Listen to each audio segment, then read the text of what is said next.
Can you guys hear me from the back?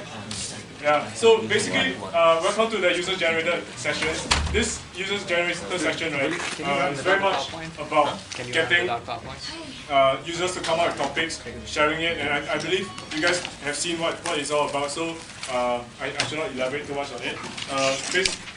Basically, why we are doing E27, right, and why I have this thing called Borat here on my list, is because we're doing E27 because we're going to do cultural learnings of Silicon Valley for make benefit glorious nation of Singapore. Awesome. Yeah, that's the nice. That's match. That's what we're trying to do here. So I hope you guys have fun here today. Okay. E27 is an unconference because it's very much about the long tail. We're doing this because it's a grassroots approach. Things are organized by users. It's not a top-down kind of thing. You don't sit in lectures all day and do anything. Just sit there and listen to boring lectures. You're here to participate. So have fun here today. And lastly, right, this is very much about you. So and also this is you have the law of 2 feet, so you can walk around. Okay, so I shall not hesitate to introduce Mr. Douglas Abrams, Ms. Aileen Sim, and Mr. Leonard. If you guys want to start the panel.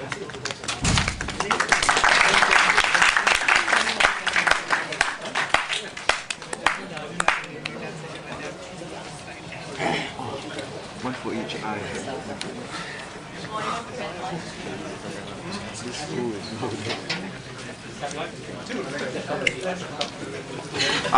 possibly, it's habitual already. When I sit down, camera comes up.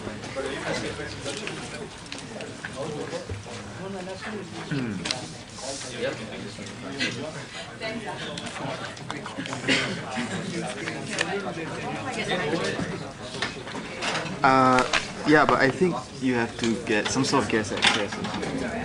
Let me try logging in. Yeah, we were teammates. Disgusting roti prata. Yes. My new name card. Okay, so this is about you, so you should ask questions. We're not here to lecture or preach. We're here just to help make you guys talk. So But our topic is the future of internet is virtual worlds, or is it? So what do you think? Hype. You think it's hype? Yep. Why? A lot of people who go in, they only go in once or twice and they leave. Wait, when you say go in where? For example, I was thinking of Second Life. Okay, but I didn't say the future of the web was Second Life, right? Mm-hmm. Virtual world. So what's a virtual world? Why don't you ask someone else? I don't want to. I don't want to take over the conversation. You had a strong view, right? You jumped in first, but it's okay. No, because I'm interested why you think it's hype. You think Second Life is hype, but not necessarily virtual world. I think Second Life is hype too. So what does that mean?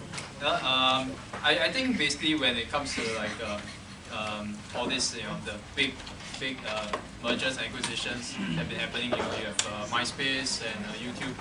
I think the investors actually have like a flavor of the year.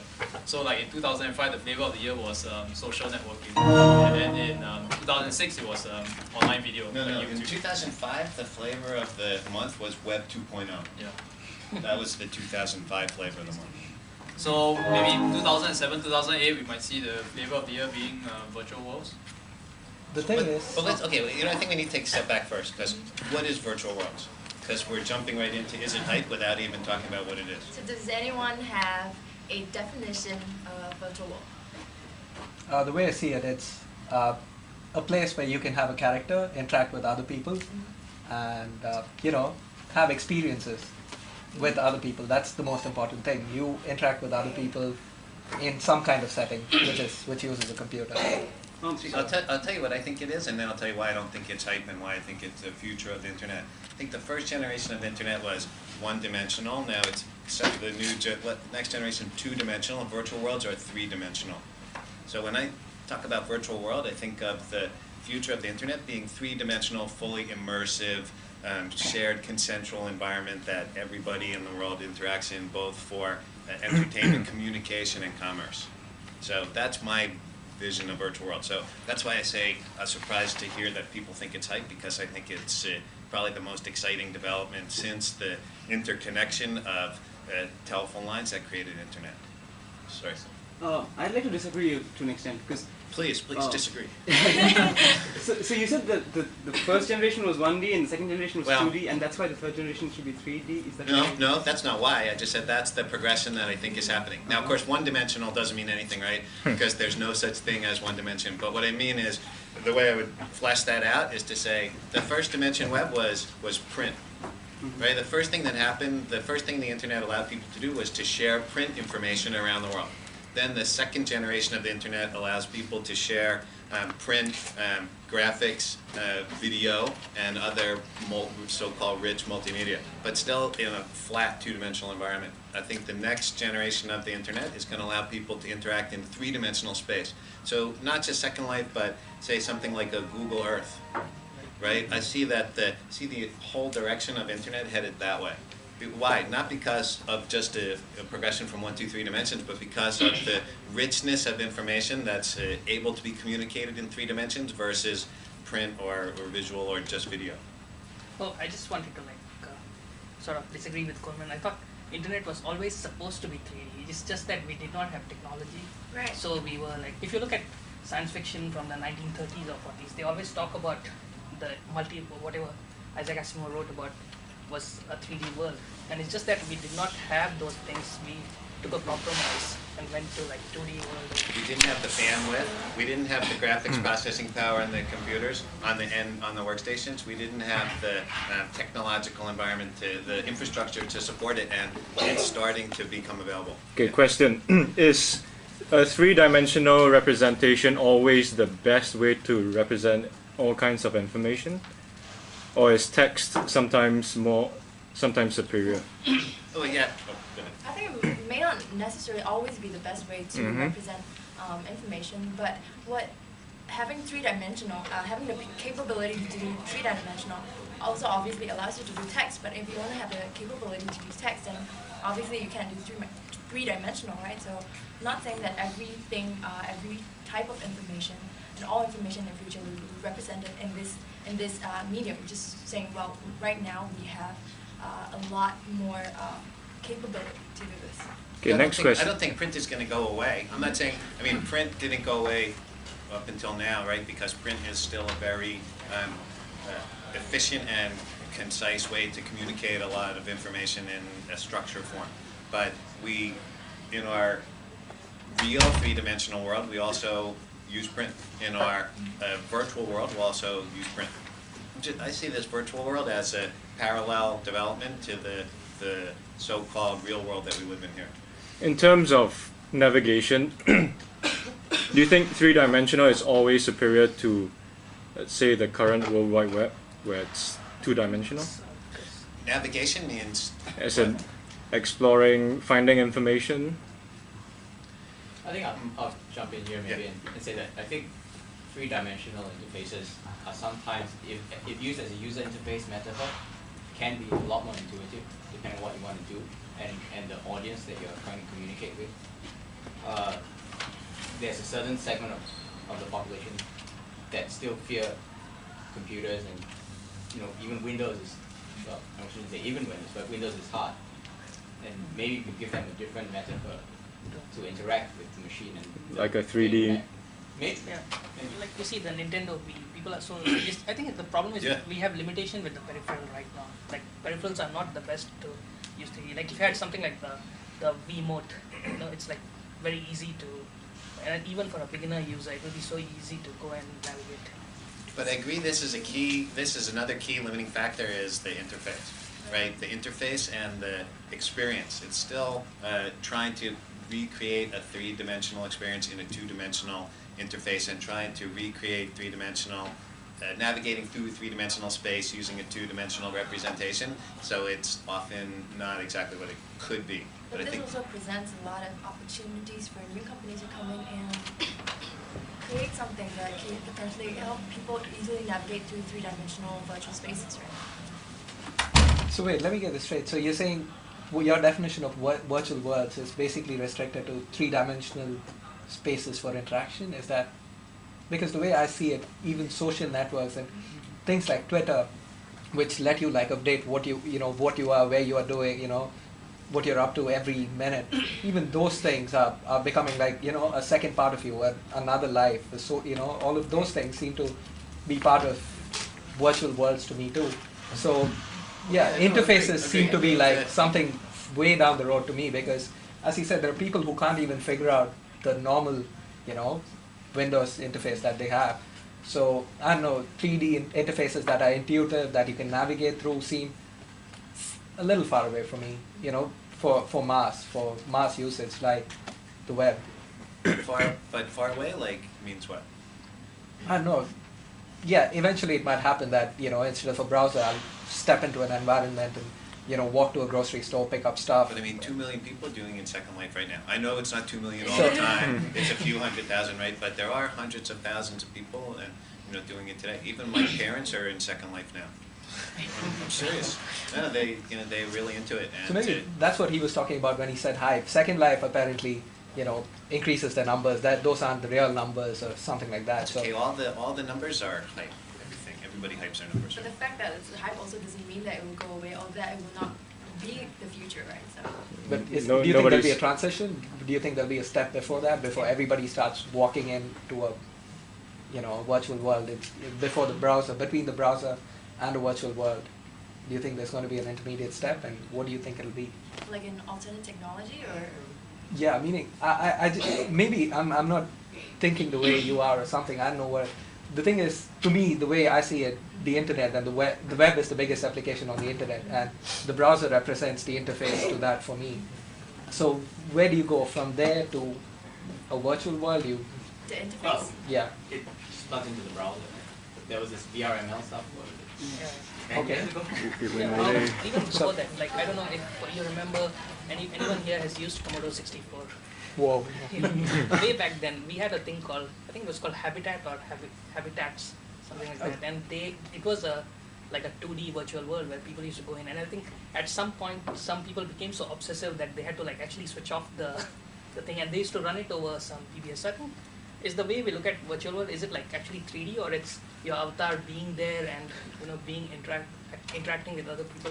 I think in a way you can build an interface having a little chat window where you can see the 3D character. There's a IMVU or something which does something like that. I mean, everything is a virtual world in some sense. You know what I mean? Yeah. Even email creates a virtual world. Like chat is a virtual world. So. Well, I guess what we're thinking about here is what's the direction that virtual worlds are headed? Because this type of thing you don't want to think about, or it's sort of interesting to think about where have we been and where are we now. But the really exciting thing is where are we going, and where are we going that not everybody figured out that we're going, right? Like that's once it's on the cover, once it's on Cover Business Week, it's already too late, right? That's why something like a Web 2.0, it's way too late for that to be interesting because everybody knows about Web 2.0 already. Right? That means if you want to do something fun, exciting, got to think about the next thing. Yeah. When you say you want to put 3D interfaces for virtual worlds, right? I assume the primary purpose is to improve the user experience and especially for people who are scared of, or not very used to the current interfaces, making it easier for them to get into using such technology. Is that right? So is that a question? No, that's just my assumption. That's not my assumption. All right. So is that right? What's the purpose of putting a 3D world? What's that? What's the purpose of putting a 3D interface for your virtual world? This is the true power in the internet, is to create alternative realities that people can live in the same way they live in the real world. The question is, why do people want to live in an alternative reality? What's that? What is the need? How many people here play some video game? How many people play football or soccer on their video game? Fun or not fun? How many people play as if they're in a professional league? Fun or not fun? Okay, so yeah, what's the advantage and the potential is it lets you do things that you can't do in the real world, right? Yeah. I think it's fun because it's still a novelty. But if you move everything into 3D, right, the real world is actually the amenities that you can go to. It makes like real basketball fun. I think an interesting thought experiment to do is like, suppose we have Google Earth, right, and then you have SketchUps of, say, a very detailed 3D model of every single damn building in Singapore, and you think, what's the value in having a virtual world like that? And well, I've thought a lot about that, and I couldn't really come up with a very good value to it. So it seems to me that maybe the real value of this virtual world we're talking about is not necessarily the third dimension that we add in, but the imagination or the things that you wish you can do in real life, and yet you could. But wait, you left out a key element there, because it's not about the buildings, right? That virtual worlds are about having that plus all the people in Singapore are in there, and you can interact. I literally was thinking like with me flying around, but then you know, imagine, just take that example, right? Imagine that you have in Google Earth this photorealistic 3D representation of Singapore, and everybody here is also walking around inside of that virtual 3D representation, and anybody else anywhere in the world can come and visit that and interact with us, or can come visit Singapore and experience it as if they were here in real life. Would that be a tremendous thing or not? Can you think of internet as an alternative medium of transportation? Yeah, it's already a tremendous. I know they do telecommuting and working from house and stuff, but from what you say, it's like I once did a project for my assignments, and then we kind of found that globalization pretty much had a good linkage with evolution of transportation medium. So when the ships became stronger, we had the first colonial expansions and the globalization going up. Then when we had efficient carts, let's go a bit more backside. We had the Silk Route from China to Europe. So transportation and globalization, reorganization and, let's say, human society and structures, they had a good linkage. Now, just want to ask you, let's say the 3D virtual worlds, what kind of organizations do you think would come up? How do you think societies would organize under such flat world? Yeah, I mean, I don't know the answer to that question, because I think this is going to be one of the really exciting things to see how it develops, right? There's all sorts of incredible things that could happen there, right? Because all the institutions and organizations that have developed in history to date are limited by having to function in the physical world with limitations on transportation and logistics, physical constraints, which won't exist in the virtual world. And as he started to talk about also, you can have things in the virtual world that have no analog in the real world.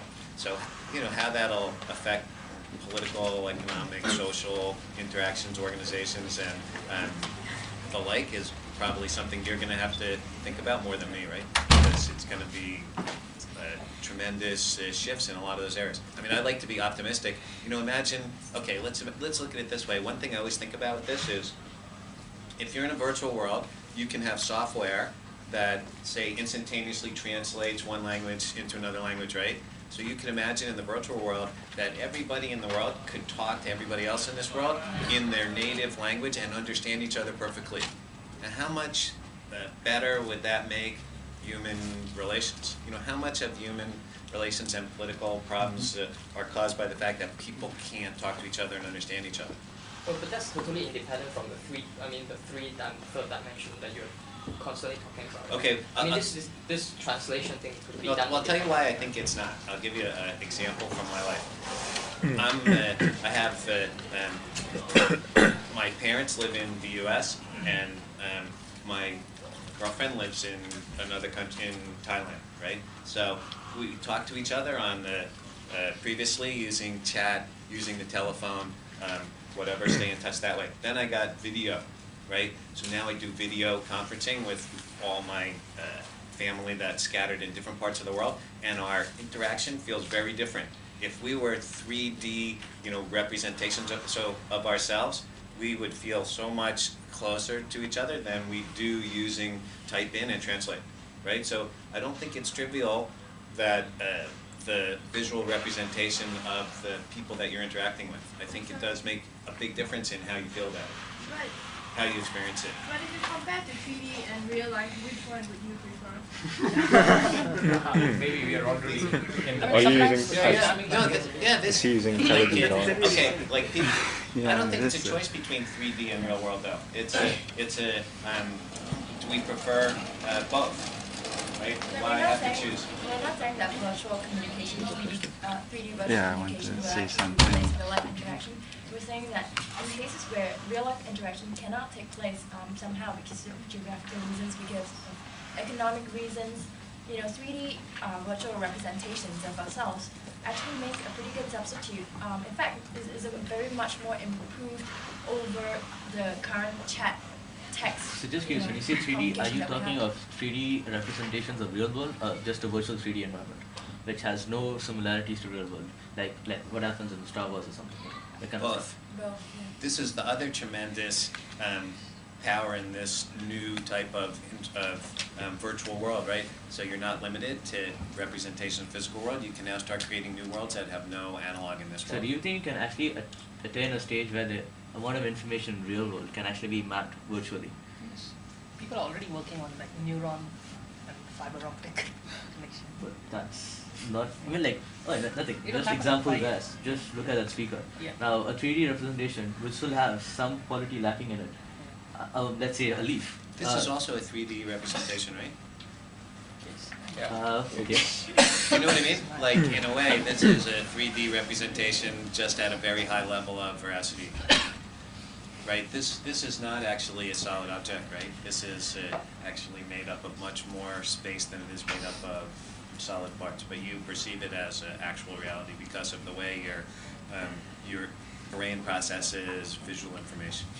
So let's look at it this way. Let's imagine, say that we could somehow, let's say our technology advanced to the point where we could, like in a matrix, attach electrodes directly into your brain that stimulated the exact same brain activity that you're receiving from your 5 senses and showed you an image of this speaker. So would that be a real or virtual reality? I'm sorry, we were talking about this on the way over, and Aileen said this is not a philosophy conference, so we can't discuss this. So we can take that offline for after if you want to talk more about that. Actually, what would be interesting would be, we see these things happening, right? MySpace and all that. For user interaction to improve, beyond the email. Okay, email is the one of the main beyond the television. Okay, one-way communication. For something to scale, for something to proliferate to the masses, what must happen in order for what technology or what platform must be in place in order for the mass market to go big time into 3D that we talk about? Just one question on that topic itself. How many people do you think you can talk with at a moment? I mean, a 3D world cannot be way more complex than the real world. That's the way I look at it. I mean, let's say even if I'm a 3D world and it's like Matrix with that architect with just full of people everywhere, how can I still sustain conversation? I think you got to pause for a moment there, because the way we are going, this paradigm that we're hitting here, is one whereby we keep perceiving this we generalize the idea of 3D worlds as such that it has to replace everything. That's not true. Radio, print, they all have their place and use. We can switch back and forth, and we use, there are theories for this, users and gratification theories, where people choose to use particular medias for particular things. So for example, I use Second Life, but I'm not a huge fan, or I don't go in there every day. I go in there for the sole purpose of meeting people that I can't meet in real life. So for example, I could meet with people from NBC or some of the universities abroad and meet there. And what's neat is that versus, say, chatting in the IRC or a chat environment, there's presence. The idea of presence, avatars and presence. You suddenly feel that there is an acknowledgement. There was a researcher that also, by the name of Nick Yee, he studies online metaverses, and he actually discovered that even in Second Life, we respect social spaces, proxemics. We also have non-verbal communication, how we don't actually stare at the same. So these respects are translated in the virtual world subconsciously. We don't intentionally do it, but we actually respect these things. And what's neat is that it's reality that's forming, even though there are no rules that say that we have to do it. So I think everybody here has this idea that, 3D worlds, how's it going to be efficient? No, it's not going to be efficient for everything. It's efficient for certain things only. So that's what I sort of take at it, yeah. Douglas, just to be clear, I'm also not saying it's going to replace everything. Just that it creates an exciting new alternative communication, commerce, entertainment channel that people can. Oh, then I misunderstood you because I thought you were saying it would replace everything. We'd like to be a bit provocative. Oh, well, replace everything like. My apologies then. Replace everything like. I said internet, replace everything the way internet is currently. I think this is eventually that it'll that form of interaction will dominate internet, but I don't think it's going to replace, for example, the real world. You know, I think they'll still be. No one is saying that. I think. My view is not, as Aileen put it just now, that 3D worlds would die away. I'm just saying that it'll still be there with a purpose, but it won't take over the rest of the internet. Douglas. Okay. How many more? It's what, 2 minutes? 2 minutes. Oh. So we have 2 minutes. If anybody has any like burning questions?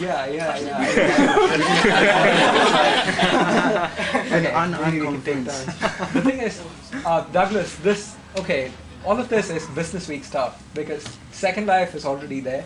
So I'm looking at something that's way beyond this, where you get rid of the interface. And what are your thoughts on that? Because all of these 3D worlds, which where you use your keyboard and your mic to talk, even though you have your avatars and whatever, you are still restricted by the interface mechanism. Somebody was mentioning that, and that's what's really interesting to me because all of this stuff is there. Maybe it'll grow, maybe it won't, but it's like Web 2.0.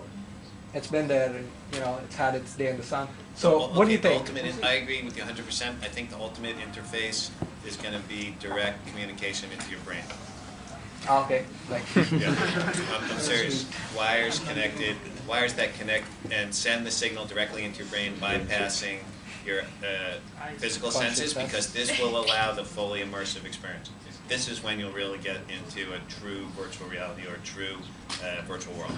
But but there may be there'll be steps in between. Again, not saying it's going to go from here to there, but I think that's the long range. And how many worlds do you think there will be? Like Alt Tab, I'm in a new world. Alt Tab, I'm in another world. That kind of thing kind of happens with the internet already. I don't pay much attention to anything because the number of tabs I have open. How many worlds do you think will? I don't know about you guys, but I am of the view, Douglas may disagree, I am of the view that there will be many virtual worlds in the future, just like there are many different web pages now. The web is not dominated by a few companies, the web is created by everyone. Everyone has their own web pages, their own websites, and I think there will be the same case for virtual worlds. Everybody will create their own virtual worlds, and virtual worlds will all the virtual worlds will probably be linked up somehow, and you can jump from one virtual world to another. So. My answer is I don't predict numbers. Okay, no. I think it's one versus a million. I think probably many more than many rather than one, but I try not to predict individual numbers because I think it's a fool's errand. I'd like to propose an alternative. If you've seen some of the video technologies like from Cisco Systems and HP, you could be sitting there in full size, full view, and still be there, and you'll be halfway around the world. Why not video interaction as opposed to 3D? Because, go ahead. Yeah, but that still keeps you in the real world, right? Video, I think, is great. What if all these screens, all these large plasma screens could be linked up by networks? But it's still different when I do video conferencing versus real life, right? No, you're talking about the internet being connected, right? And you're talking about communication. So instead of 3D representation, you're talking about video instead of 3D graphics. Well, I could answer that with a question. How many people in Second Life look better than their I'd say I'm probably the only one in Second Life who is short, fat and balding. I'm short, fat and bald in Second Life. You're different, man. That's good. That's the way to go. Alright, this discussion is getting really interesting now, but I hope we can take this offline. Our next speaker is just getting ready to present. Kaushik Kalyan, who will give us he will conduct a session on complex networks in a simple word. And Leonard